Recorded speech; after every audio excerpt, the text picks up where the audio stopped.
ফারাজ আর একটা কথা বলল না। ঘেমে সে একাকার। সাদা শার্ট ভিজে, গায়ের সঙ্গে লেপ্টে আছে। ফারাজ একের পর এক কোপ বসাতে থাকে জোহানের গায়ে। শরীর ছিন্ন ভিন্ন হয়ে খণ্ড খণ্ড হয়ে যায়। সাদা শার্ট রক্তে রঞ্জিত, মুখমণ্ডল ছেয়ে যায় রক্তের আভাসে। সেই রক্তের ছিটা যখন চিত্রার গায়ের উপর এসে পড়ে তখন তার শরীর হিম হয়ে আসে। ফারাজ নরক পশুর মতো রামদা অনবরত চালাচ্ছে। হাড়গোড় ছিটকে ঘরে ভরে গেছে। চিত্রার মেরুন রঙের শাড়ির রংটাও কেমন যেন তাকেও রক্ত জবার মতো লাগছে। এই যে গায়ে ছিটকে আসা মানুষের শরীরে রক্ত, হাড় এইসব তার গায়ে লাগছে, তাও তার মধ্যে কোনো প্রতিক্রিয়া নেই। চোখের সামনে তার স্বামী কি ভয়ানক কাজ করছে। একটা মানুষকে কোপাতে কোপাতে মুখ শরীর থেতলে আলাদা করে দিয়েছে। ফারাজের হুঁশজ্ঞান নেই। সে অনবরত গালাগাল দিয়ে পশুর মতো হত্যাকাণ্ড চালিয়ে যাচ্ছে। অভ্র আর বজ্র দৌড়ে ততক্ষণে ভেতরে আসে। এসে অভ্র ফারাজকে আটকায়। ফারাজ অভ্রকে ধাক্কা দিয়ে বারবার সামনে থেকে সরিয়ে দিচ্ছে। অভ্র একবার চিত্রার দিকে তাকায়, তারপর বলল, ভাই থামেন, ভাই আপনি ভাবির কাছে যান, তাকে সামলান। ফারাজ অভ্রকে পুনরায় ধাক্কা দিয়ে বলল, অব্র তুই আমাকে ছাড়। ওর সাহস কি করে হয় আমার বউয়ের গায়ে হাত তোলার, ওকে স্পর্শ করার? ওর কলিজা বের করবো আমি, ওর কলিজা চাই আমার। ভাই ও মৃত, আপনি ভাবির কাছে যান, তাকে সামলান ভাই। অভ্র চেঁচিয়ে উঠতেই ফারাজের হুঁশ ফিরল। তার শরীর একটা ঝাঁকুনি দিল। চিত্রার ভারত মুখের দিকে তাকাতে হাত থেকে রামদা মাটিতে পড়ে শব্দ হলো। ফারাজ চিত্রার কাছে যেতে চিত্রা ভয় পিছিয়ে যায়। ফারাজের তো দেখে দম বন্ধ হয়ে এলো। রাগকে নিয়ন্ত্রণ করতে না পেরে কি করে দিল সে? তার চিত্রা তাকে ভয় পাচ্ছে। ফারাজ আবার চিত্রার দিকে এগিয়ে যায়। চিত্রা চলো বাসায় চলো। ফারাজ চিত্রাকে স্পর্শ করতে গেলেই চিত্রা ভারত গলায় বলল, আমাকে ছোবেন না আপনি, আমাকে আপনার হাতে রক্ত লেগে আছে, খুনি আপনি, ধরবেন না আমাকে। চিত্রার বলা শব্দগুলি শুনে মনে হলো কেউ তার বুকে ছুরি চালাচ্ছে। দেখো চিত্রা, তুমি কিছুই দেখোনি, সব কল্পনা তোমার, ভ্রম এসব। কল্পনা বলছেন? চিত্রা হু করে কেঁদে উঠল। ফারাজ একবার বলুন আপনি খুন করেননি। আপনি আমার ফারাজ এলাহি, যে কখনোই এসব করতে পারে না। বলুন ফারাজ, বলুন না। চুপ করে আছেন কেন? কথা বলছেন না কেন? বললা। ফারাজের মুখ দিয়ে কথা বের হচ্ছে না। সে এই পরিস্থিতিতে কি করবে? এমন কেন হলো? কদিন পর তো তাদের এই দেশে চলে যাওয়ার কথা ছিল। সব তো স্বাভাবিকই চলছিল। তাহলে কেন এমন যে হলো? এসব হওয়া কি অনেক জরুরি ছিল? না হলে কি খুব বেশি ক্ষতি হতো? ফারাজ সত্যি করে বলুন আপনি কে? আপনি কে ফারাজ? কি লুকিয়েছেন আপনি আমার কাছ থেকে? আমার ফারাজ তো কখনো এত খারাপ হতে পারে না। আপনি কে? বলুন বলুন প্লিজ। চিত্রা কাঁদতে কাঁদতে হেঁচকে উঠে গেছে। ফারাজের বুকটা মোচড় দিচ্ছে। এই দিনটা নিয়েই তো সে ভয় পাচ্ছিল। চিত্রা উঠে এসে ফারাজের রক্তাক্ত গলার খামচে ধরে কান্না জর্জরিত কঞ্চে বলল, জবাব দিন ফারাজ, চুপ করে থাকবেন না। আপনি আমায় ঠকিয়েছেন ফারাজ, আপনি আমায় শেষ করে দিয়েছেন। চিত্রা ক্লান্ত হাতে অজরে ফারাজের বুকে কিল ঘুষি মারতে থাকে। ফারাজ নিচের দিকে চেয়ে আছে রক্তাক্ত হাতের দিকে। হারানোর ভয়ে দগ্ধ হচ্ছে সে। ফারাজ শেষবারের মতো একটা নিঃশ্বাস ছেড়ে অভ্র আর বজ্রের দিকে তাকালো। তারা ইশারা বুঝতে পেরে ঘর থেকে বেরিয়ে গেল। লাশের সঙ্গে পড়ে রইল চিত্ররাজ। ফারাজ এবার চিত্রার চোখের দিকে অনুতপ্ত হয়ে তাকালো। ভয় করছে ওই চোখের দিকে তাকাতে। আপনি ফারাজ মিথ্যে বলে ধ্বংস ডেকে আনবেন না। মিথ্যা বললে ধ্বংস হয়ে যাবেন ফারাজ। ফারাজ একটা ভারী নিঃশ্বাস ছাড়লো। কি করে বুকে বলবে সে? আমি তো সেবারেই ধ্বংস হয়ে গিয়েছিলাম যখন তোমার মারাত্মক চোখ দুখানা আমার চোখে স্থির হয়েছিল। ফারাজ উঠে দাঁড়ালো, ধীর গলায় বলল, জানতে চাও তোমার স্বামী ফারাজ ইলাহিকে? সাল 2000। এলাহি বাড়ির অন্দরমহলে বসে পরিবানু চাঁদের মতো দেখতে চন্দ্রপুলি পিঠা বানাচ্ছেন। বড় বউ সাফিয়া সুলতানা তার পাশে বসে আছেন। সঙ্গে বসে হাতে হাতে কাজ করে দিচ্ছেন মেজ বউ রুমানা, ছোট বউ মমতাজ। এই শীত মৌসুমে এলাহি বাড়িতে বিরাট পিঠাপুলির আয়োজন করা হয়। বাড়ির কর্তা ফখরুল এলাহি বাগানে সকালে রোদ পোহাচ্ছেন। চোখে চশমা, লম্বা সাদা দাড়ি, এখনো কত সুন্দর লম্বা চওড়া একজন মানুষ। না জানি যৌবনকালে কেমন দেখতে ছিলেন। বাগানের মধ্যে এলাহি বাড়ির বাচ্চারা খেলাধুলা করছে। ওই যে রাজন, রোশান, জোহান সবাই একসঙ্গে। ফারিহা নিরুদের খেলার বয়স হয়নি, এগুলো মানুষ খেলা করছে। কিন্তু এই যে দেখো ফারাজ এলাহি, তার আদরের নাতিটা দাদুর পাশে বসে আছে। 9 বছর এই বাচ্চা ছেলেটা এখনো কত তীক্ষ্ণ ভাবনা চিন্তার অধিকারী।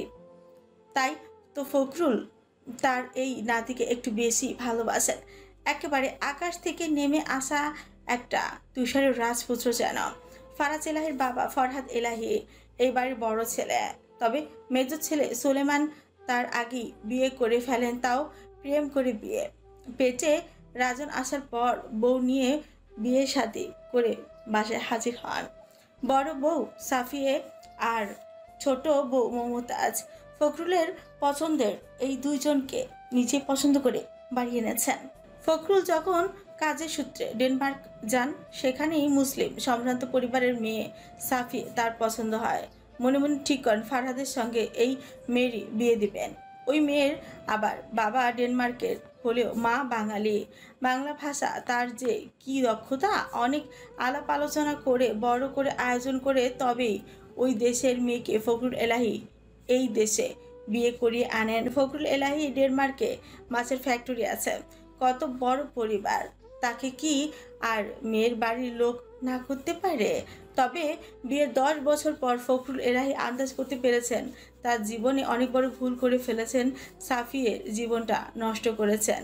তার ছেলে ফরহাদ রোজ রাতে সাফিয়ের গায়ে হাত তুলতেন। বিয়ের পর থেকেই সাফিয়া কেবল সব সহ্য করেই নেন। ফরহাদ এই বাড়ির সম্পত্তি ভাগাভাগির জন্য চাপ তো অনেক আগ থেকেই দিচ্ছিল, তবে এইসব এখন বেড়ে যাচ্ছে। ফারহাদ এলাহি জুয়ারি ছিলেন, মেয়ে মানুষের নেশা তার বরাবরের মতোই ছিল। তবে বাড়িতে নিজেকে এমনভাবে উপস্থিত করতেন যেন সে দুনিয়ার সবচেয়ে ভালো মানুষ। বাড়ি বউ বাচ্চা কারো প্রতি তার কোনো আকর্ষণ ছিল না। সাফি অপসরার মতো দেখতে, কিন্তু চোখ যার বাইরে মোমবাতির দিকে, সে কেমন করে ঘরের আলোর মর্ম বুঝবে? সাফিয়ে নারী হিসেবে একেবারে স্বামী ভক্ত, শান্ত স্বভাবের ছিলেন। ফারাজের জন্মের পর থেকে ফরহাদ আরো বেশি হিংস্র হয়ে ওঠেন। ফারাজকে কখনোই দেখতে পারতেন না। সাফি একটা প্রতিচ্ছবি দেখতে পেতেন ছেলে ফারাজের মধ্যে। তিনি উঠতে বসতে বিশ্রী ভাষায় ছেলেকে গালাগাল দিতেন, মারধর করতেন। ফারাজের তখন 4 বছর বয়স ছিল। একদিন বৈঠকখানায় তার বাপ চাচারা মিলে নিজস্ব ব্যবসা নিয়ে আলোচনা করছিলেন। টেবিলে চা নাস্তা দেওয়া হয়েছিল। ফরহাদ এলাহি সবে মাত্র চায়ের কাপটা হাতেই নিয়েছেন। ছোট ফারাজের জন্য তার দাদু নতুন খেলনা মেশিন গান এনেছিলেন। সেটা দেখাতেই অবুজ ফারাজ বাবার কাছে ছুটে এলো। তার বাবা কাছে হুমড়ি খেয়ে পড়তেই বাবার হাত থেকে গরম চা পড়েছে। ফারাদ এলাহির গায়ে গরম চা পড়েন, সেই সময় সে ভীষণ রেগে গেলেন। ফারাজকে তুলে সোফায় আছাড় মারলেন। ফারাজ সেবার টানা 6 দিনের মতো অসুস্থ ছিল, জ্বর চলে এসেছিল। ওইটুকু বাচ্চার জন্য ফারহাদের একটু মায়া হলো না। আস্তে আস্তে ফারাজ বড় হতে লাগলো। রোজ রাতে মা তাকে আগে খাইয়ে ঘুম পাড়িয়ে দিত, কারণ সে চাইতো না তার বাবা নামক জানোয়ারের এমন হিংস্র বিভৎস রূপ সে দেখুক। চাইতো না দেখুক তার বাবা নেশা করে এসে কেমন হামলে পড়ে, কেমন গালাগাল করে, মারধর করে, ভাঙচুর করে। কারণ সাফিয়ে কলিজার টুকরো ছিল ছেলে ফারাজ। ফারাজও হয়েছিল একটা মা পাগল, সারাদিন মায়ের পেছন পেছন ঘুরতো। তার মা তার জীবনের শুরু, মা শেষ। কত গল্প তার মায়ের সঙ্গে। মায়ের মতো কেউ তাকে ভালোবাসেনি, আগলে রাখেনি। ছোট্ট ফারাজকে তার বাবা রাতে মায়ের পাশে কখনোই শুতে দেয়নি। রোজ রাতে বাবা মদ খেয়ে মাকে মারধর করতো। ফারাজ চাইলেও কিছু বলতে পারতো না, কাউকেই না, কারণ মা যে নিষেধ করেছে বাবার সম্মান নষ্ট হয় এমন কিছুই না করতে। তবে ফারাজ অনেক পরে জানতে পারলো তার বাবা মাকে রোজ রাতে বিশ্রীভাবে পেটানোর সময় গলা চেপে ধরে বলতেন, যদি এইসব কথা বাইরে যায় তাহলে তোর চোখের সামনে তোর পোলার কলিজা বের করে আনবো।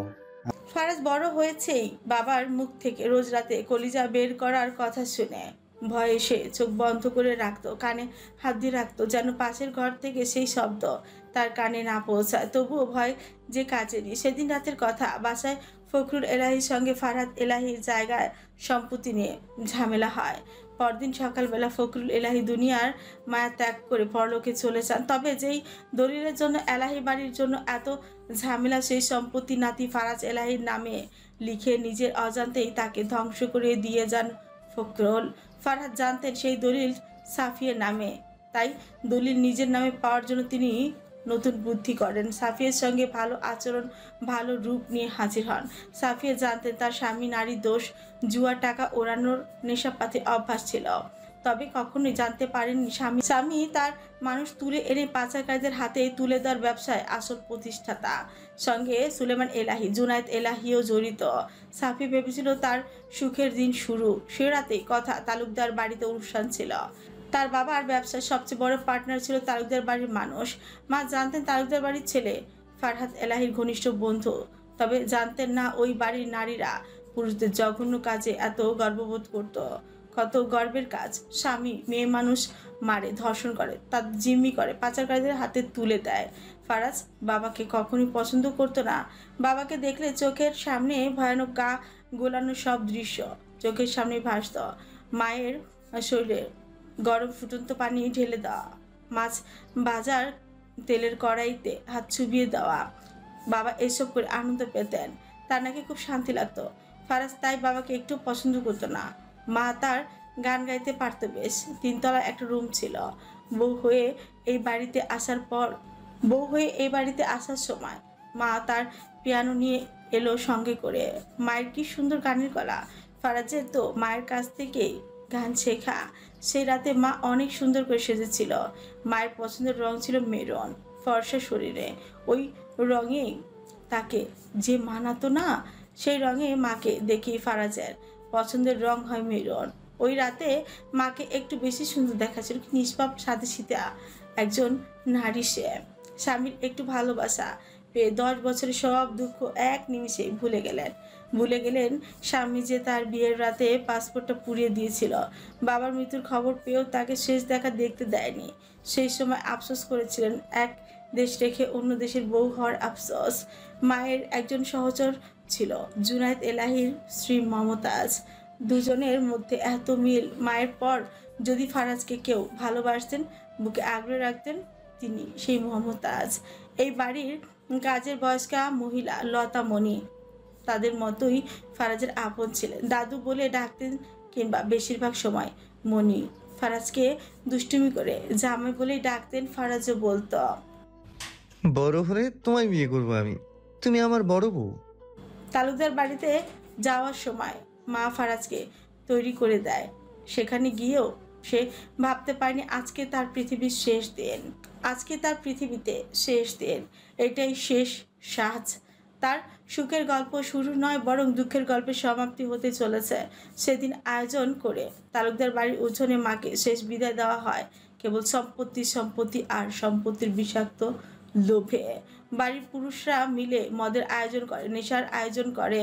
মাকে বলা হয়েছিল জন্মদিনের অনুষ্ঠান। মা সেখানে আবিষ্কার করেন শেষবার ছেলেকে দেখতে পাওয়ার বেদনা। সেদিন রাতে মায়ের ওপর ছোট্ট ফারাজ এলাহির সামনে কি অমানসিক নির্যাতন চালানো হয়। জোর করে দলিল নিজের নামে হস্তান্তর করেন। মাকে যে মহিলাটি ফারাজের চোখের সামনে চেপে ধরে পুরুষদের সঙ্গে মিলে শাড়ি টেনে হিসড়ে ছিঁড়ে ফেলেছিলেন, তিনি ছিলেন চৈতি মজুমদার। সঙ্গে আরও মানুষ ছিল। তালুকদার বাড়ির সবাই ছিল। জুনায়েদ এলাহি কেবল চেয়েছে সবটা দেখেছিলেন, তবে সুলেমান এলাহি সুযোগের সম্পূর্ণ ফায়দা লুটেছেন। ফারাজকে জোর করে ধরে রেখেছিলেন রুমানা। মমতাজকে সেদিন অনুষ্ঠানে আনা হয়নি, সে বাড়িতেই ছিলেন। তবে মনটা যে তার ছটফট তারও করছিল। আতিপাতি করেছিলেন ঘরের মধ্যে থেকেও, কারণ সুফিয়ে ফারহাত এলাহিকে বিশ্বাস করে নিলেও মমতাজ কখনোই করতেন না। সেই রাতে তালুকদার বাড়ির পুরুষেরা তার মাকে চোখের সামনে অর্ধনগ্ন করে গায়ে মদ ঢেলেছেন। তার মা চিৎকার করে কান্না করছিল, শরীর ঢেকে রাখার চেষ্টা করছে। হয়তো কখনোই চাননি ছেলের সামনে এমন পরিস্থিতির সম্মুখীন হতে। তার কাঁচা দিয়ে মায়ের শরীরে ওরা আঘাত করে। 9 বছরের সেই ফারাজ চেষ্টা করেছিল ছুটিকে মাকে বাঁচাতে, তবে ওর যে কান্না করা ছাড়া কোনো উপায় ছিল না। রুবানা যখন ওকে ধরে রাখতে পারছিল না, তখন সুলেমান এলাহি গালে ঠাস করে ঠাটি একটা চড় বসে শক্ত করে চেপে ধরেন। জানোয়ারের বাচ্চা চুপ কর। বলতেই পাশ থেকে ফারহাদ বলল, আব্বে হালা, পোলা কিন্তু আমারই, খালি জানোয়ার ক। দলিলের জবরদস্তি সই করিয়ে গায়ে কেরোসিন ঢেলে দেওয়া হয় সাফিয়ের।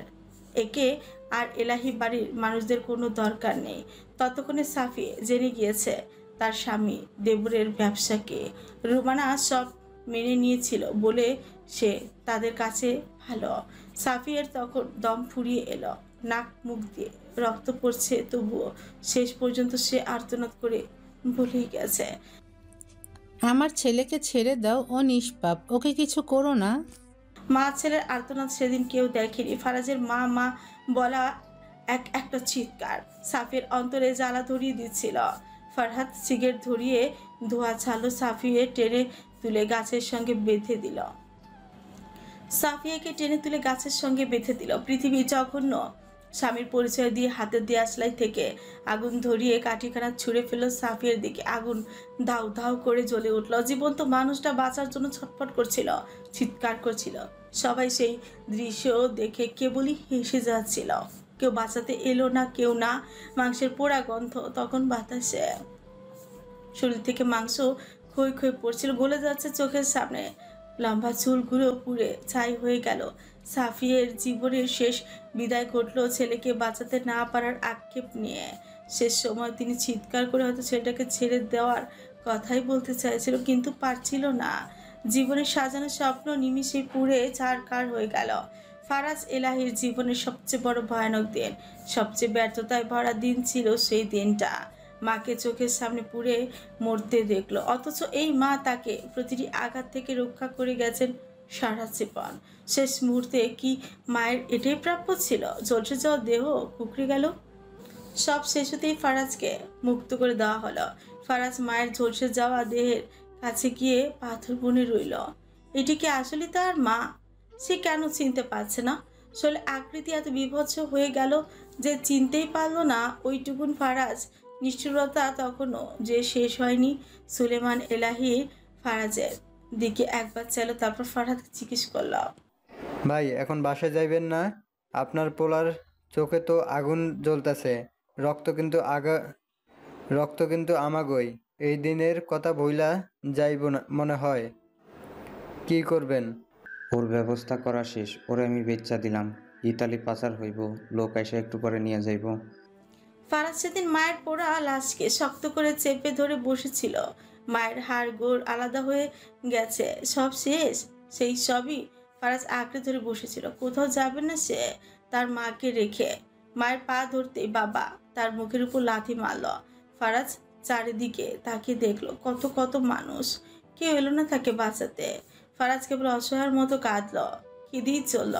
কিছু লোকজন এসে তাকে টেনে হিসেবে নিয়ে গেল। সে কেবলই একটা কথাই বলল, বাবা আমাকে বাঁচাও। বাবা আমি তোমার ভালো ছেলে হয়ে দেখাবো, তোমার সব কথা শুনে চলবো। আমাকে ওরা নিয়ে যাচ্ছে বাবা, মাকে ছেড়ে আমি কোথাও যাব না।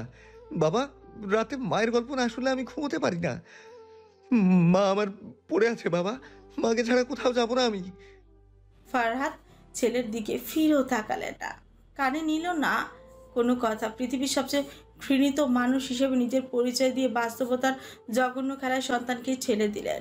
মা হারা এতিম করলেন, তবে পাপের পরে তার বিনাশ লুকিয়ে থাকে তা কি সে ওই ছোট্ট ফারাজের চোখে সেদিন দেখেনি? হয়তো দেখেনি, দেখলে কি আর এমন কাজ সে কখনো করত? ফারাজ ছেলের দিকে ফিরেও তাকালেন না। তার কাঁধ থেকে বোঝা নেমে গিয়েছে। বিয়ে শাদির ওপর কোনো আগ্রহী ছিল না। এসব তো ফখরুল এলাহির সামনে ভালো সাজার জন্য করা। 10টা বছর সহ্য করেছে সে সব কিছু। 10 দোকান থেকে পণ্য কেনা ব্যক্তির কখনো এক দোকান পছন্দ হবে না, এটাই স্বাভাবিক। এবার সে স্বাধীনভাবে যা ইচ্ছে তাই করতে পারবে। ওই দিন লতামণি ঘটনাস্থলে ছিল, তবে গোপনে। সাফিয়াকে না বাঁচাতে পারার ব্যর্থতার কারণে কেঁদেছিলেন সে নীরবে। মমতাজের সন্দেহ হয়েছিল অনেক আগে। সাফিয়ার সঙ্গে আগে কথা বললেন তিনি। দলিলের একটা নকল কপি বানান, সেখানে সাফিয়ার নামে দলিল ছিল। সাফিয়ে জানতেন এই দলিল তার ছেলের জীবনটা শেষ করে দিবে, বাঁচতে দিবে না ওরা। নিজের জীবনে পরোয়া করে না সে, ছেলেটা বাঁচলে সে বাঁচতে পারবে। হয়তো মনে মনে অনেক কিছুই আন্দাজ করে ফেলেছিলেন, তবুও ছেলেটাকে ওরা বিক্রি করে দিল। জীবিত অবস্থায় জানতে পারলে হয়তো ওখানে লাশ হয়ে যেত সাফিয়া। সাফিয়ার সঙ্গে একটা আশ্রমের সম্পর্ক ভালো ছিল তার সেই বৃদ্ধা আশ্রমে যাওয়া আসা হতো। লতামনির কাছেই আবদার করা হয়েছিল যদি সে মারা যায় আর ফিরতে না পারে ওই আশ্রমে যেন তাকে দাফন করা হয়। লতা তাই করলো, তবে দেহের তো কিছুই পেল না, পেলেন হাড়গোড়, শাড়ির সঙ্গে লেগে থাকা চামড়া, মাটির নিচে তাই দাফন করা হয়, তাও বেওয়ারিশ কবর হিসাবে। এমন দিনও কখনো দেখতে হবে লতামনি ভাবেনি। দুধের মতো মেয়েটার এত ভয়ানক পরিণতি, এমন ভাবে দাফন করতে হলো যেন কেউ তাকে খুঁজে না পায়, জানতে না পারে এটা সেই অভাগী সাফিয়ে এলাহি বাড়ির বড় বউ। সম্পত্তির দলিলটা রয়ে গেল লতামনির কাছে, আগলে রাখলেন কোনো একদিন ফারাজ আসবে বলে। অনিশ্চিত একটা আশা নিয়ে আক্ষেপ করতেই থাকলেন। সাফিয়ের মৃত্যুর কিছুদিন পর জানা গেল দলিল ভুয়া। লতামনিকে মমতাজ আগে দূরে কোথাও চলে যেতে বলেছেন। সে কখনো চায়নি একজন অসহায় বৃদ্ধা এসবে জড়াক, তবে শেষ বিদায়ে বললেন, আমার নিজের সন্তানগুলো তো আমায় কখনো বুঝলো না। মেয়েটা এখনো ছোট, বুঝে না কিছু। আপনি দলিলটা আপনার কাছেই আগলে রাখুন। ফারাজ কোনো একদিন ফিরে এলে দলিলটা ওকে দেওয়ার চেষ্টা করবেন। আপনাকে বাঁচতে হবে, ফারাজের জন্য অপেক্ষা করতেই হবে। মমতাজ জানতেন ফারাজকে যাদের হাতে তুলে দেওয়া হয়েছেন তারা ভালো মানুষ না। ফারাজের ফিরে আসার সম্ভাবনা নেই, তবুও একটা আশা। লতামনিকে দূরে পাঠিয়ে দেন। কিছুদিন পর মমতাজের মৃত্যু হয়। কেউ বলে আত্মহত্যা, কেউ বলে খুন। হয়তো সে ট্রমা থেকে বের হতেই পারেননি। সাফিয়াকে বাঁচা না দেওয়ার আফসোস, ফারাজকে বাঁচাতে না পারার আফসোস তাকে বাঁচতে দেয়নি। ইতালিতে ফারাজ প্রথম কয়েক মাস কথাই বলেনি কোনো। সেখানে তখন তার জাহান্নামের মতো এক একটা দিন কেটেছে। একবেলা খেতে দিত, তাও শুকনো খাবার। সেই খাবার নিয়েও কাড়াকাড়ি, কে কার খাবার ছিনিয়ে বেঁচে থাকতে পারে, তার অসংখ্য লড়াই। ফারাজ একগুঁয়ে চুপচাপ থাকতো বলে তাকে অগণিত নির্যাতনের শিকার হতে হয়েছে। এমন রাতও গেছে যখন শাস্তি স্বরূপ তাকে ভয়ানক সব পোকামাকড় আচ্ছাদিত ঘরে থাকতে হয়েছে। এমন রাত হয়েছে ক্ষুধার চোটে মাটি খুবলে খেয়েছে, ঘাস পাতা খেয়ে বেঁচেছে। হাসি জিনিসটা কি ফারাজ তো তা পুরো বলতেই বসেছিল। ধীরে ধীরে সে কেমন রুক্ষ যেন হয়ে গেল, একগুঁয়ে হয়ে গিয়েছিল। ওই রাতের পর কখনই ফারাজ কান্না করেনি, তাকে কেউ কাঁদতে দেখেনি। হাসির সঙ্গে কান্নাটা গলায় আটকে হয়ে উঠেছিল।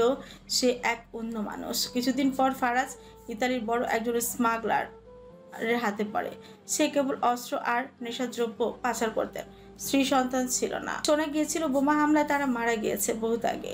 ফারাজকে প্রথম দেখায় তার অনেক পছন্দ হয়, সেই থেকে রাখেন নিজের সঙ্গে। ফারাজের জীবন বদলে যায়। লোকটির নাম অ্যালানসন। নিজের ছেলের মতো করে ফারাজকে মানুষ করেন। ফারাজ অস্ত্র চালানোর তার থেকেও বেশি দক্ষ হয়ে ওঠে। এত তীক্ষ্ণ এই ছেলের বুদ্ধি। ব্যবসায় লাভ। অ্যালানের যোগ্য উত্তরসূরি ছিল ফারাজ এলাহি। ইতালিতে অ্যালানের থেকেও মানুষ ফারাজ এলাহির নাম শুনে বেশি কাঁপত। আতঙ্কে পরিণত হয় সে মানুষের। তারপর সময় চলে যায়। 11টা বছর পর দেশের মাটিতে পা রাখে ফারাজ। এই যে 11টা বছর কেটে গেল, একটা রাতও ফারাজ ঘুমাতে পারেনি। মায়ের পোড়া মুখটার হাহাকার কানে এমন ভাবে আঘাত করতো যে ফারাজ রাতে ঘুমাতে পারত না। এত হাই সিকিউরিটি, এত আলিশান জীবনও তাকে শান্তিতে কখনো চোখ বুঝতে দেয়নি। নিজের 20 বছর বয়সে দেশে ফিরে সবচেয়ে আনন্দ লাগে তখন, যখন সে তার বাবাকেও একইভাবে একই জায়গায় পুড়িয়ে মেরেছে। একই যন্ত্রণায় তার বাবা ছটফট করেছে। সেই রাতের কথা আজও মনে পড়লে শিহরণে মস্তিষ্ক পর্যন্ত শীতল হয়ে আসে। সেই রাতে ফারহাত এলাহি তালুকদার বাড়িতে উৎসবে অনুষ্ঠানে মাতোয়ারা ছিলেন। মায়ের মতোই একটা মেয়ের গায়ে মদ ঢেলে ফুর্তি করছিলেন। চোখের সামনে এক মুহূর্তে পুরনো অতীত ভেসে উঠল। সেদিন বাবাকে ফারাজ এক চুলো ছাড় দেয়নি। বাবার আর্তনাদ সেদিন ফারাজের কান পর্যন্ত পৌঁছায়নি। তালুকদার বাড়ির সবাই যখন নেশা করে গভীর ঘুমে আচ্ছন্ন হয়, তখন বাড়ির উঠোনের চৌকিতে পড়ে থাকা ফারহাদ এলাহি কি কল্পনা করতে পেরেছিল আজকে তার শেষ দিন, আজকের পর আর কখনো পাপ করতে পারবে না। সেদিন ফারাজ তার বাবাকেও একইভাবে ওই পুড়িয়ে মিছিল। পুরো বিয়ে বাড়িকে ফারাজ এলাহি জাহান্নাম বানিয়ে ছাড়ল। নেশায় ফুর্তি করা মানুষগুলো জ্বলে পুড়ে পড়লো। রাতের আধারে হাহাকার করে বাঁচার জন্য আর্তনাদ করলো তালুকদার বাড়ির বউ চৈতি মজুমদার, তার স্বামী তৌকির তালুকদার, যে কিনা ফারহাদ এলাহির সবচেয়ে বড় পার্টনার ছিল। সবাই শেষ হয়ে গেল, কিন্তু নিজের বাবাকে কি এত সহজে মারা যায়? বাবাকে সে মারল বিশেষভাবে। প্রথমে জ্যান্ত অবস্থায় চোখের সামনে কলিজাটা বের করে তার হাতের মুঠে রেখে সেদিন বলেছিল, চিনতে পারছো ফারহাদ এলাহি? আমি ভালো হতাম কি করে বলো? তোমার বাপের রক্ত যে এই শরীরে বইছে, অনেক কলিজার শখ ছিল না তোমার? প্রথম কলিজা বের করা তোমারটা দিয়েই শুরু করতাম। আজ থেকে যতবার কোনো পাপির কলিজা বের করব, ততবার আজকের দিনের কথা মনে করব ফারহাদ এলাহির কলিজা বের করেছি। আর ঠিক তখনই কলিজা দিয়ে তৃপ্তি ভরে ভাতও খাবো। মনে মনে এই ভেবে নেব তোমার কলিজা খাচ্ছি শান্তি করে। বাবা, আমি তো তোর বাবা হই, ছেড়ে দে। ফারাজ এলাহির 9 বছরের সেই ছোট্ট ছেলেটার কথা মনে পড়ে, তার মায়ের কথা মনে পড়ে। সেদিন শরীরের কোনো অংশ বাদ নেই যেখান থেকে ফারাজ নিজ হাতে মাংস তুলে নেয়নি। বাবা তার যখন পানির তৃষ্ণায় ব্যাকুল, তখন সে সামনে এগিয়ে দিয়েছিল অ্যাসিড। ফারাদের মাথা তখন ঠিক নেই, পানি ভেবে অ্যাসিড মুখে দিতে কণ্ঠনালী থেকে শুরু করে সব পুড়ে যায়। সেই ব্যক্তির গায়েও ফারাজ একইভাবে মদ ঢেলে একই গাছের সঙ্গে বেঁধে পুড়িয়ে মেরেছিল। ওই দিন বিয়ে বাড়িতে ফারাজ আগুন লাগিয়ে একসঙ্গে তালুকদারের পুরো বংশকে শেষ করেছিল। ওরা এমন মৃত্যুরই যোগ্য ছিল, আর ওদের তো মরতেই হতো। কারণ 9 বছর বয়সী ছেলেকে যেদিন টেনে হিঁচড়ে তার বাবা অন্যের হাতে তুলে দিচ্ছিল, দহনে পুড়তে থাকা ছেলেটির তখন ঝলসে যাওয়া মায়ের দেহটার দিকে শেষবার যে শপথ নিয়েছিল প্রতিটি খুনিকে সে নিজ হাতে একদিন শেষ করবে। তবে ফারাজ, সুলেমান, এলাহি, রুমানা ওদের কাউকে মারেনি। ওদের মৃত্যুটা এত সহজে দিলে মজা লাগবে কি? প্রতিটি দিন ভয় আর আতঙ্কে জীবনের শেষ পর্যন্ত কাটাতে হবে ওদের। ফারাজ জানতো যে কারবার তার বাবা রেখে গেছেন তার সঙ্গে এখন এই বাড়ির ছেলেরাও জড়িত। যদিও রোশান, জোহান তখন এসবে জড়ায়নি। রোশান ভাইয়ের ছোট থেকেই মন মানসিকতা ভিন্ন ছিল। ফারাজের একমাত্র খেলার সাথী, ভালো মন্দের সহচর কেবল ছিল সে। 11 বছর পর ফারাজকে দেখে যেই মানুষটা বুকে জড়িয়ে কান্না করেছিল, সেই ছিল ওই রোশান এলাহি। মমতাজের বিষয়ে জানতে পেরে ফারাজের খারাপ লাগে, তবে এখন আর তাকে কিছু ভাবায় না। বাবার আগেই তো হাতে রক্তপাত লেগে গিয়েছিল, যেখান থেকে ফেরার পথ নেই, মুক্তি নেই। লতামণিকে খুঁজতে ফারাজের ভালোই সময় লাগে। ফারাজ সবখানে খুঁজে ফিরে থাকে, তবে একেবারে শেষে ওই আশ্রমে গিয়ে খুঁজে পায় মায়ের বেওয়ারিশ কবরটাও। একদিন এমন সময় আসবে যখন ওই কবরের নাম হবে, পরিচয় হবে। ফারাজের এই এতটুকুই চাওয়া। লতামণি অসুস্থ হওয়ার পর তার ছেলেরা তাকে বাড়ি থেকে বের করে দিয়েছিলেন। শেষে গিয়ে ওই আশ্রমই তার জায়গা হয়। ফারাজ চিত্রার সঙ্গে এখনো পর্যন্ত কি করেছে সবই খুলে বলে। বাড়ির মানুষগুলো সম্পর্কেও তো চিত্রা জানতো না, এবার একেবারে সব জানলো, গভীরভাবে জানলো আরো গভীরভাবে ফারাজকে। সম্পত্তির দলিলটা আগলে রেখেছিল লতা, সেটা ফারাজের হাতে যেদিন তুলে দিয়েছিল সেদিন ফারাজ বেশ অনেকক্ষণ দলিলটা খুঁটিয়ে দেখছিল। এই সম্পত্তি, লোভ, কত খারাপ জিনিস, সব কেড়ে নিল। আবার দেখো এর কত ক্ষমতা, এক নিমিষেই গোটা বাড়ির মানুষকে এই ক্ষমতা দিয়ে তার হাতের মুঠে বন্দি করা সম্ভব হয়ে দাঁড়ালো। সেই থেকে ফারাজের দেশে যাওয়া আসা হতো। এসেই আগে 3 তলার সেই বন্দি রুমটায় যাওয়া হতো, যেখানে মায়ের পিয়ানোটা টুকটাক জিনিস রাখা ছিল। কখনো কখনো মন খারাপ হলে সারা রাত পিয়ানো বাজাতো সে। কেবল মায়ের স্মৃতি, শেষ স্মৃতিগুলো মায়ের খুনির মেয়ের হাতের স্পর্শ পাবে বলেই ফারাজ চিত্রাকে কখনো তিনতলার ঘরটায় যেতে দেয়নি। ফারাজ অনেক পরে জানতে পেরেছিল চিত্রার কথা, তালুকদার বাড়ির মেয়ের কথা। তারও তো কোনো বাঁচার অধিকার নেই, কারণ তার বাবা মা কি করেছে ফারাজ কি তা ভুলে যাবে? অসম্ভব। বাড়ির কিছু মানুষ ছাড়া সবাই জেনেছে ফারাজ ও রুমানা সুলেমান ছেলে, আজও তাই জানছে। কেবল ফারাজ এলাহি চায় বলে। ওই যে পরের বাড়ির মেয়েগুলো আছে না, ওদের জানা নেই ফারাজ এলাহি কার ছেলে। চিত্রাকে ওই বিয়ের দিন ছাড়া ফারাজ আগে কখনো দেখেনি, ইচ্ছে হয়নি দেখার। কিন্তু প্রথম যেদিন দেখেছিল, এক মুহূর্তের জন্য তার হৃদয়ের গতি কি ভয়ানক ভাবই না বেড়ে গিয়েছিল। নিজেকে সামলাতে খানিকটা কষ্টই হয়। অ্যালেক্সান্ডারের মৃত্যুর পর তার সকল সম্পত্তি, ব্যবসার মালিক হয় ফারাজ। তবে সে জীবনে কখনো নির্দোষ কাউকে মারেনি। এই যে ফারাজ এখন প্রচুর হাসে, হেসে হেসে কথা বলে। তাকে দেখলে কেউ তার ভেতরের হালচাল বুঝে উঠতে পারে না। হয়তো সে বোঝাতে চায় না বলেই কেউ বোঝে না। সে চায় না তার অতীত কেউ জানুক। 9 বছর বয়সী ছেলেটির ব্যর্থতার গল্প কেউ জানুক। কিছু গল্প না জানাই ভালো। তবে চিত্রাকে বিয়ে করার পর এই বাড়িতে যতগুলো খুন হয়েছে তা সে করেনি। তবে কে করেছে জানার ইচ্ছে হয়নি। কে মরলো, কে বাঁচলো, তাতে ফারাজের কিচ্ছু হাসে যায় না। ফারাজ অতীত থেকে ফিরে এসে জানলার সামনে গিয়ে দাঁড়ায়। চোখে তার জল, কেবল তার একার চোখে জল নেই। তার জীবনের এই গল্প শুনে চিত্রার চোখ থেকেও জল গড়িয়ে পড়েছে। সেই জল থামছে না। এই যে মানুষটা চিত্রাকে এতবার মারার চেষ্টা করলো, ইতালিতে বড় হয়ে নাম দিল, ডেনমার্কে ব্যবসা করে। যদিও সেখানে ব্যবসা আছে, তবুও এই যে সুলেমান এলাহি আর রুমানাকে নিজের মা বাবা বানিয়ে চিত্রাকে বোকা বানালো, স্মাগলার হয়ে কত কি বলল, মানুষ খুনকে খেলা মনে করে খেললো। তবুও চিত্রার একটু রাগ হচ্ছে না। তার বাবা মায়ের খুনির উপর সত্যি একটু রাগ করতে ইচ্ছে করছে না। কষ্ট লাগছে, অনেক মায়া হচ্ছে মানুষটার জন্য, তার অতীতের জন্য। মানুষটা খারাপ ছিল কে? তাকে তার পরিস্থিতি খারাপ বানিয়েছে।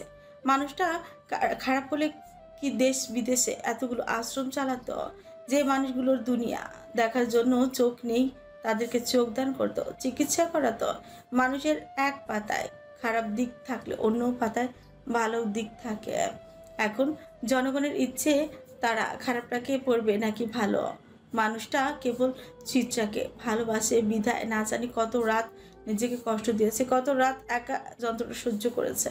ভেতরে কষ্ট চাপা দিয়ে চিত্রাকে বলেছে, হ্যালো প্রিয় শ্রোতা বন্ধুরা, আপনারা শুনছেন পুতুল ডায়েরি প্রেজেন্টস ভালোবাসার সুন্দর সুন্দর গল্প।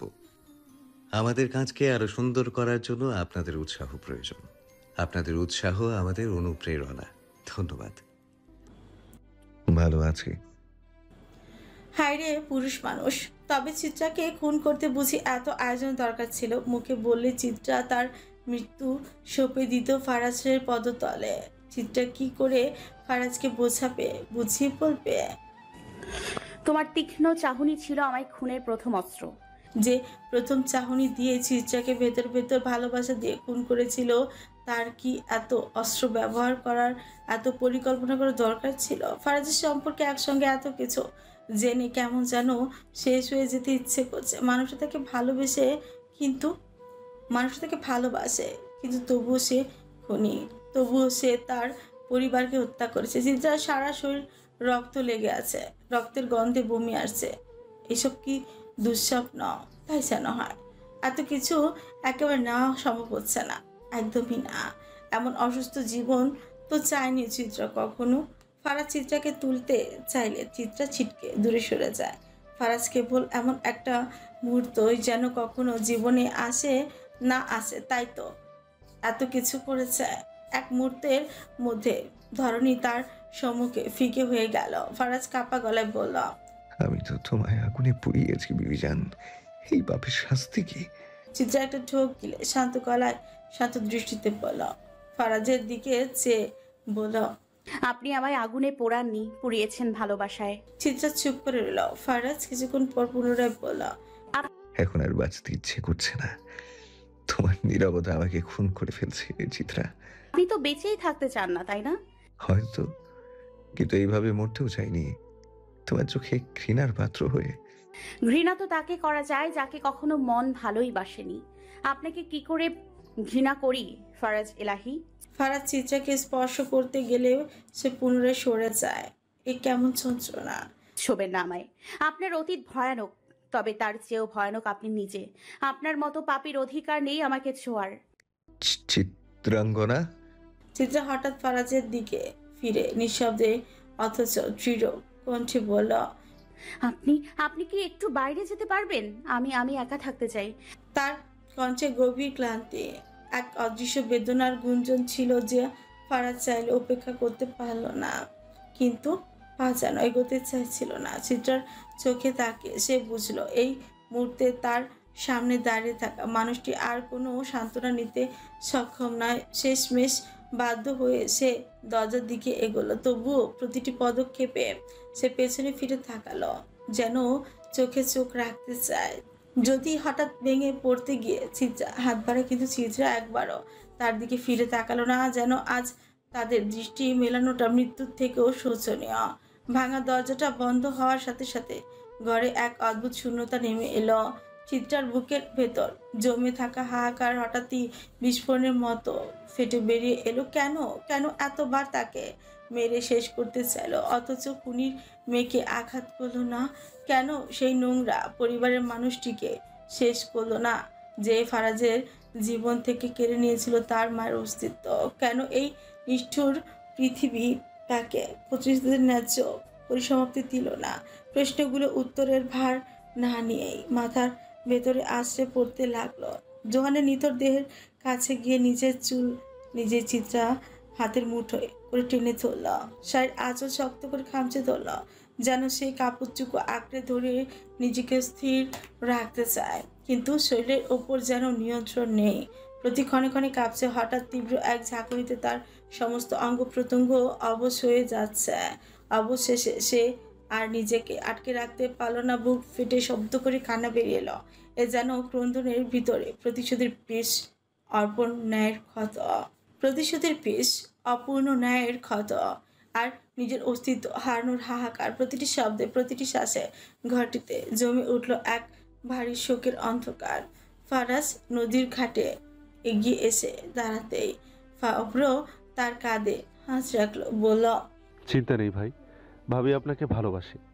অবশ্যই চিত্ররাত সারা জীবন এক থাকবে। অভ্র সেই কথা শুনে ফারাজ যেন আরো ভেঙে পড়ল। সে ক্লান্ত শরীর নিয়ে মাটিতে বসে পড়লো, হাহাকার করে বাচ্চাদের মতো করে কেঁদে পড়ল, অভ্র, তোর ভাবিকে বল আমার সঙ্গে কথা বলতে, ওকে ছাড়া আমি বাঁচবো না। অভ্র, অভ্র, চিত্রাকে বল একবার বুকে টেনে নিতে, আমাকে ভালোবাসি বলতে। অভ্র সামলাতে পারছে না। হে কোন ফারাজ এলাহি! যত দেখছে তত অবাক হচ্ছে। অভ্র ফারাজকে উঠে দাঁড়াতে সাহায্য করে, ধরে রাখতে পারছে না। হঠাৎ করে লক্ষ্য করলো চিত্রা বাইরে এসেছে। ফারাজ তাকে দেখে এক মুহূর্তের জন্য স্থির হয়ে যায়। চিত্রা ফারাজের দিকে তাকায় না, ধসে পড়া মন আর শরীর নিয়ে বলে, আমাকে একবার তালুকদার বাড়িতে নিয়ে যাবেন? ফারাজ আর এক মুহূর্ত দেরি না করে অভ্রকে বলে, গাড়ি এদিকে আনো অভ্র, তোর ভাবি তালুকদার বাড়িতে যাবে। যাওয়ার সময় ফারাজ অভ্র আর বজ্রকে এদিকটা সামলাতে নিতে বলল। তালুকদার বাড়ির সেই পোড়া গাছটার দিকে চিত্রা অনেকক্ষণ চেয়ে দেখলো। এই গাছটা দেখে ফারাজের প্রতিবার কত কষ্টই না হয়েছে, তবুও কখনো বুঝতে দেয়নি লোকটা একটা মানুষ বুকে এত কষ্ট লুকিয়ে হাসতে পারে কি করে। চিত্রা ফারাজকে তালুকদার বাড়িতে ঢুকতে দেয়নি। ফারাজ বুঝতে পারলো না সেই কারণ, কেন দেয়নি। খুনিকে চোখের সামনে দেখতে ইচ্ছে করছে না বলে, নাকি সে চায় না তার পরিবারের খুনি এই বাড়িতে প্রবেশ করুক। চিত্রা তালুকদার বাড়ির প্রতিটি কোণা ছুঁয়ে ছুঁয়ে দেখলো। আজকে মোফাজ্জলের বাড়ির হারিকেনটা জ্বলছে না, কোথাও গেছে হয়তো। পুরো বাড়ি অন্ধকার। চিত্রা মোফাজ্জলের ঘরটার দিকে তাকায়, কোথায় জানি গিয়েছে তারা। ওই বৃদ্ধ লোকটাও নাকি ফারাজের কথা সেদিন পুরো তালুকদার বাড়িতে কেরোসিন ঢেলে রেখেছিল, যাতে করে চিত্রাকে আগুনে পোড়ানো যায়। হাই পৃথিবী! তখন ঘন্টা পেরিয়ে গেছে। চিত্রা এই ঘন্টা খানিক ভেবেছে, অনেক ভেবেছে, কই ফারাজকে তো ঘৃণা করতে পারল না। ফারাজ তো সব ছেড়েই দিয়েছে, ঘৃণা কোন অজুহাতে করবে? ঘৃণা করার উপায় রেখেছে? যেই বাবা মা এত জঘন্য কাজ করেছে, ফারাজকে শেষ করেছে, তাদেরকে ভালোবেসে চিত্রা ফারাজকে ঘৃণা করবে? ফারাজের তো কোনো দোষ নেই, সে খারাপ হতে চায়নি। জীবনের এই পর্যায়ে এসে মনে হচ্ছে খলনায়ক কখনো জন্মায় না, তারা তৈরি হয়। চিত্রা চারিপাশে একবার তাকালো, তার ফারাজ যে কোথাও নেই। চিত্রা বলেছিল ফারাজকে অন্ধকার হতে দেবে না, তাহলে কেমন করে অন্ধকারে নিক্ষেপ করেছে? অন্ধকারে যে আলো খুঁজে পাওয়া অসম্ভব। জীবন তাকে দ্বিতীয় সুযোগ দিলে চিত্রা কেন পারবে না ফারাজকে দ্বিতীয় সুযোগ দিতে? অতীতের জন্য কারো জীবন নষ্ট হওয়া কোনো সমাধান নয়। যা হয়ে গেছে তো হয়ে গেছে, আর নয়। গল্পটা না হয় নতুন করে শুরু করা যাক। বাইরে তখন হাওয়া শুরু হয়েছে। কদিন পরে দুর্গা পূজা। শরতের এই রাতে অসময় বৃষ্টি যে চিত্রার শাড়ির আঁচল মাটিতে হেসে চলেছে। বাতাসের বুক চিরে ভেসে আসছে দুটো হৃদয়ের এক করার সুর। জলে রে জলে রে জলে রে হিয়া জলে প্রিয়ার দরদে। প্রেম যে পোকা প্রেম যে কালা, তাই প্রেমের এত জ্বালা, সেই জ্বালায় পরাণ জলে রে। চিত্রা দৌড়ে তালুকদার বাড়ি পেরিয়ে বাইরে বেরিয়ে এলো। বাইরে খোলা জায়গা, সামনে যেই বড় সৃষ্টি গাছটা, তার নিচে দাঁড়িয়ে আছে ফারাজ। চিত্রা দৌড়ে ছুটে গিয়ে ফারাজকে পেছন থেকে জড়িয়ে ধরে হু হু করে ডুকরে উঠল। ফারাজের কাছে এ যেন কল্পনার বহির্ভূত। সে চিত্রাকে শক্ত করে জড়িয়ে দিল বুকের মাঝে। চিত্র রাজের সম্পর্ক তো রক্তের সঙ্গে মিশ্রিত, ওদের আলাদা করার সাধ্য কার? চিত্রার যদি ফারাজের চোখের অশ্রু শুষে নেওয়ার ক্ষমতা থাকতো তবে সে তাই করত। ফারাজ চিত্রাকে বলল, আমি যে তোমায় ভেঙে ফেললাম আগুন সুন্দরী। আপনি যতবার আমায় ভাঙবেন আমি ততবারই খণ্ডগুলো পুনরায় জোড়া লাগিয়ে নতুন করে নিজেকে গড়ে তুলব। কথা দাও, বরণ ছাড়া আলাদা হব না আমরা। দিলাম কথা। মৃত্যু ছাড়া চিত্ররাজের মুক্তি নেই। তারা বন্দি থাকবে একই শেলে, একই প্রমাগারে। ভুলে যেও না, তুমি আমি আছি, কাছে থেকেও দূরে, দূর থেকেও যেন হৃদয় মাঝারে। আপনি আপনি আমি অনেক দূরে চলে যাব। আমাদের সংসার হবে ফারাজ, যেখানে কোনো পাপ থাকবে না, কোনো দোষ রক্তপাত কিছুই থাকবে না। বলুন, কথা দেন ফারাজ। তুমি বললে এই বান্দা কলিজাটা চিড়ে হাতে এনে দিতে পারে। চিত্রা ফারাজের বুকে মৃদু খুশি মেলে বলল। ফারাজ ফারাজ চিত্রার কপালে স্বস্তির আলিঙ্গনে বাঁধন হারা ঘুড়ির ন্যায় প্রশান্তি নিয়ে উষ্ঠ ছোঁয়ানোর আগেই বুক চেরা গর্জন তুলে ফুটে উঠল গুলির আওয়াজ। ফারাজের শরীরটা এক ঝাঁকুনি দিয়ে উঠল। চিত্রা কিছু বুঝে ওঠার আগে রক্তভূমি উগলে দিল ফারাজ।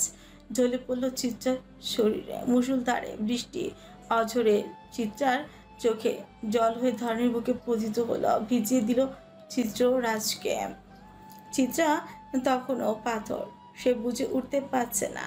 ফারাজের রক্তের সঙ্গে বৃষ্টির পানি মিশে মাটির সড়ক একাকার হয়ে গেছে। ফারাজ একটা ঠকিল। কি গুলি করল? না না না না, ফারাজের গুলি লাগবে কেন? ফারাজ ঠিক আছে। নিজেকে চিত্রা মিথ্যা সান্ত্বনা দিয়ে এবার চিৎকার করে বলে উঠল চিত্রা, ফারাজ ফারাজ চোখ মেলুন, দেখুন না, তাকান আমার দিকে। আপনার সঙ্গে কিন্তু আমি কথা বলা বন্ধ করে দিব। কথা দিয়েছিলেন ছেড়ে যাবেন না, ভুলে গেলেন কি করে এত জলদি? ফারাজের চোখে আক্ষেপ নেই। সে জানে সময়ও যে হাতে স্বল্প। সুন্দর মুহূর্তগুলো কেন যেন ক্ষণিকেরই জন্য জীবনে আসে। ফারাজ এলাহি হেরে যাচ্ছে এমন হার কপালে লেখা ছিল। ছোট লোকি কারবার। তবে এ জন্মে ফারাজের আর আফসোস নেই। চিত্রার উপরে মাথা রেখে চোখটা বন্ধ করবে এসে। জীবন সার্থক। চিত্রা এখন সব জানে, তবু ফারাজকে ঘৃণা করতে পারেনি। এর সে সুকুমার মৃত্যু খজনের ভাগ্যে লেখা ছিল। বিদায় বেলা আরেকটা মুখ চোখের সামনে ভেসে উঠল, সাফিয়ে সুলতানার মুখ। তার মাকে তাকে নিতে এসেছে। তবে চোখ বন্ধ করার আগ মুহূর্তে চিত্রার গাল ছিল ফারাজ। কথা গলা দিয়ে বের হচ্ছিল না, তবুও বলল, মায়ের কবরের পাশে আমার ঠাঁই যেন হয়, মায়ের কবরটায় তার নাম দিও। ফারাজ আপনার কিচ্ছু হবে না। চিত্রা ও চারপাশে অভ্রকে খুঁজলো। অস্থির চিত্রাকে বিচলিত হতে রেখে ফারাজ শেষবারের মতো বলল, বিচার দিবসে আমাদের ভাগ্য ভিন্ন পথের হলেও আবার দু চোখ ঠিক খুঁজে নেবে তোমার ঠিকানা, ঠিক খুঁজে নেবে আগুন সুন্দরী। স্ত্রীর কোলে মাথাটা রেখে হঠাৎই শরীরে একটা ঝাঁকুনি খেলো। ঠোঁটের কোণে মৃদু হাসি, এক প্রশান্তির হাসি মনে পড়ে যায়।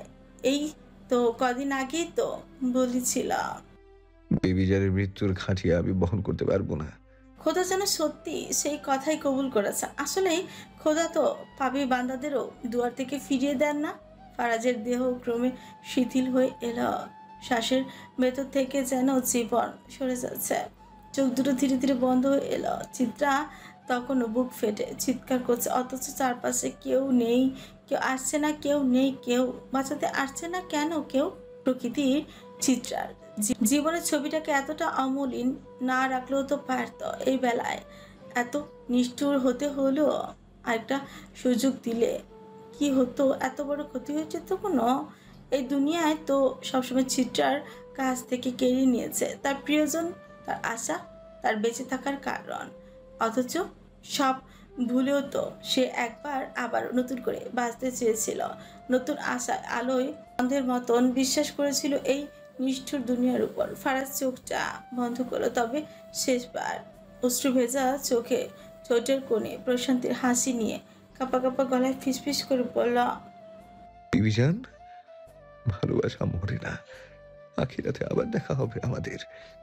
এই বিদায় চিরদিনের না, ওপারের মিলনটা হবে আরো সুন্দর।